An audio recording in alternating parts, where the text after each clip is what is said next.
इसलिए आप सब लोग का बहुत बहुत धन्यवाद। और साथ में आप लोगों के माँ बाप को भी जो आपको इतना संस्कार सिखा के भेजे आप लोग, कहीं ना कहीं आप लोग के पहले टीचर जो होते हैं वो आपकी माँ होती है, वही से आपको सबसे पहले ज्ञान देती है, वही से आपको।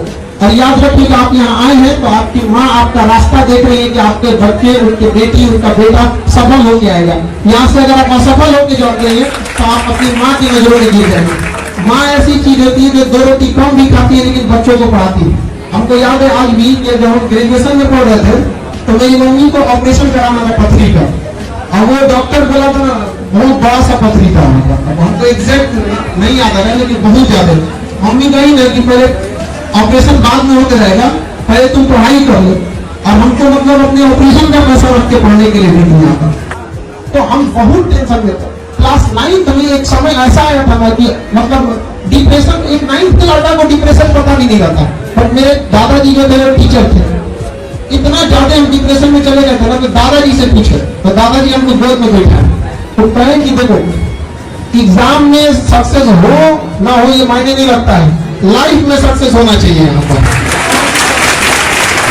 A single sheet of paper cannot decide your whole career। पढ़ाई का देखिए शिक्षा का अर्थ होता है सर्वांगीण विकास। आप दिल से पढ़ाई करिए, हम वादा करते हैं आप छीन लीजिएगा जो आपका अधिकार बनता है।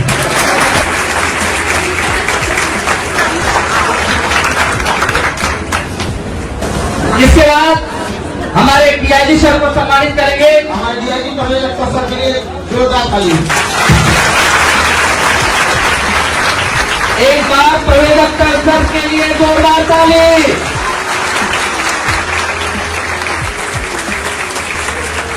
और हमारे दूरदर्शन के कवि जी जिनका नाम सुनते होंगे आपके सामने,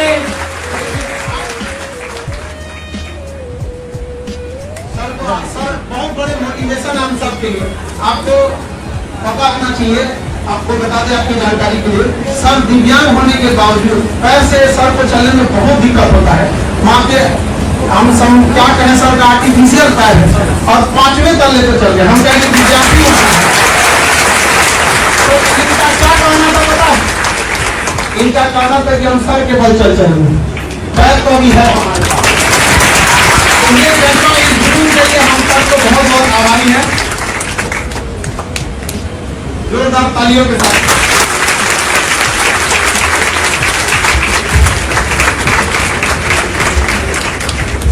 अब हम राजकुमार सर का स्वागत करेंगे। डायरेक्टर सर है दूरदर्शन के।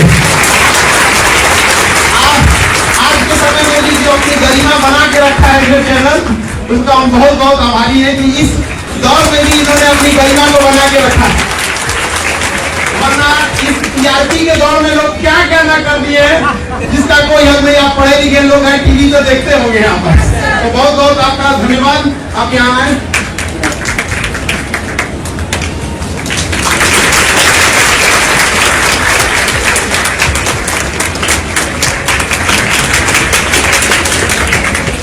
किसी को अपने के लिए समय नहीं रह गया। आज का समाज ऐसा हो गया है कि जनसंख्या डेली बढ़ रही है लेकिन दूरियां भी उसी के साथ बढ़ते जा रही है। एक वक्त था जब कई पड़ोसी साथ रहते थे और आज एक ही घर में कई पड़ोसी हो गए हैं। इस भाग दौड़ की दुनिया में भी सर ने इतना समय निकाला और इस 5वें तल्ले पे चढ़ने के लिए हम सब लोगों का बहुत तहे दिल से धन्यवाद देते हैं। आप लोगों के लिए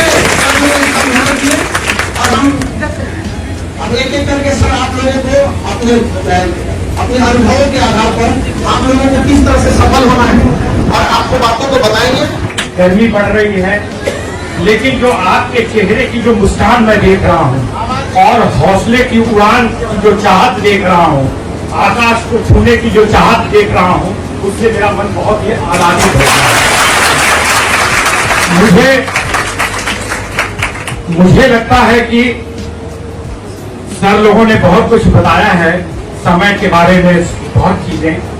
कम समय में मैं आपको एक दो चीजें बताना चाहूंगा अपने बारे में भी कि कैसे एक संगीत का कलाकार वो पूरा वर्ल्ड घुमा कम उम्र में और लेनिनग्राड, ताशकंद, रीगा, तमाम जर्मनी, जापान और 50,000 लोगों के बीच में संगीत का परफॉर्मेंस देकर और ताली की गूंज इस कान में गूंजी, वो व्यक्ति अपने माता पिता, अपने गुरु का मान बढ़ाने के लिए अपने उस लिंग को बदल दिया।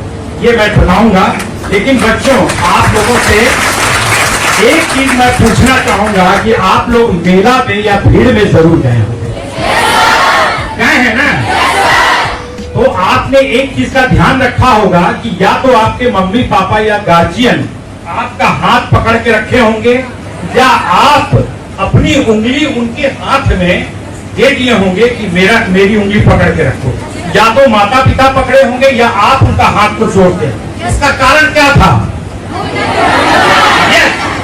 आप कहीं उस भीड़ में गुम न हो जाएं, खो न जाएं, इसलिए गुरु माता पिता आपका हाथ जोर से पकड़ा है।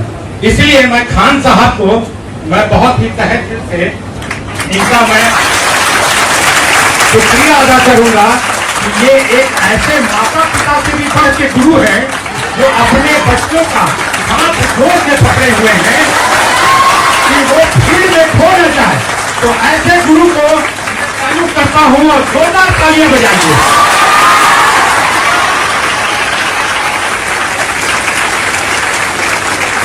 बच्चों, मैं आज एसपी साहब बैठे हैं, तमाम लोगों ने अपने अनुभव शेयर किए। मैं एक चीज ये कहता हूं कि जो बच्चा फेल हुआ वो समझ लीजिए कि उनके लिए एक इंडिकेशन है कि आप जहां के लिए आप फेल हुए हैं उससे कहीं आप आगे बढ़े। जीवन का जो असफलता है वही जीवन को सफल बनाने का जज्बा पैदा करता है।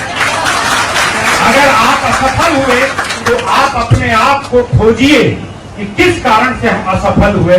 क्या हमने अपने समय को सही ढंग से उसका सर्किल का निर्णय किया कि नहीं, पढ़ाई पर कंसंट्रेशन किया कि नहीं, सही चीजों को ध्यान से अपने गुरु की बातों को सुना कि नहीं। और जब उस चीज को आप खोज लेंगे तो मुझे लगता है कि अगर आप पीएचडी बनना चाहते हैं या एमबीए बनना चाहते हैं या कुछ भी, तो उससे भी आप आगे बढ़ेंगे। मैंने सही कहा कि आप अपने स्वास्थ्य का ध्यान रखें। बच्चे बेवजह बिना समय के खा लेते हैं, कभी भी सो जाते हैं, कभी भी उठ गए, बिना नहाए धोए कहीं भी जाके पढ़ने लगे, जब मन हुआ उठ गए। नहीं, समय रूटीन बनाइए। आप सवेरे उठते हैं, सवेरे से लेकर रात तक 24 घंटे का एक रूटीन बना हुआ होता है, और उस रूटीन को जो जीवन में फॉलो करेगा वो निश्चित ही बहुत आगे बढ़ेगा। इसमें कोई दो मत नहीं कि आईएएस, आईपीएस और यूपीएससी का ठप्पा हर व्यक्ति लगवाना चाहता है। इसमें कोई दो मत नहीं, मैं मानता हूं इसको, क्योंकि हर आदमी चाहता है उसके माता पिता किसी पद पर हो, वो चाहते हैं कि मेरा बच्चा यूपीएससी का अगर ठप्पा लग जाता, आईएएस आईपीएस बन जाता, तो मेरा जीवन 7 पीढ़ी टल जाता।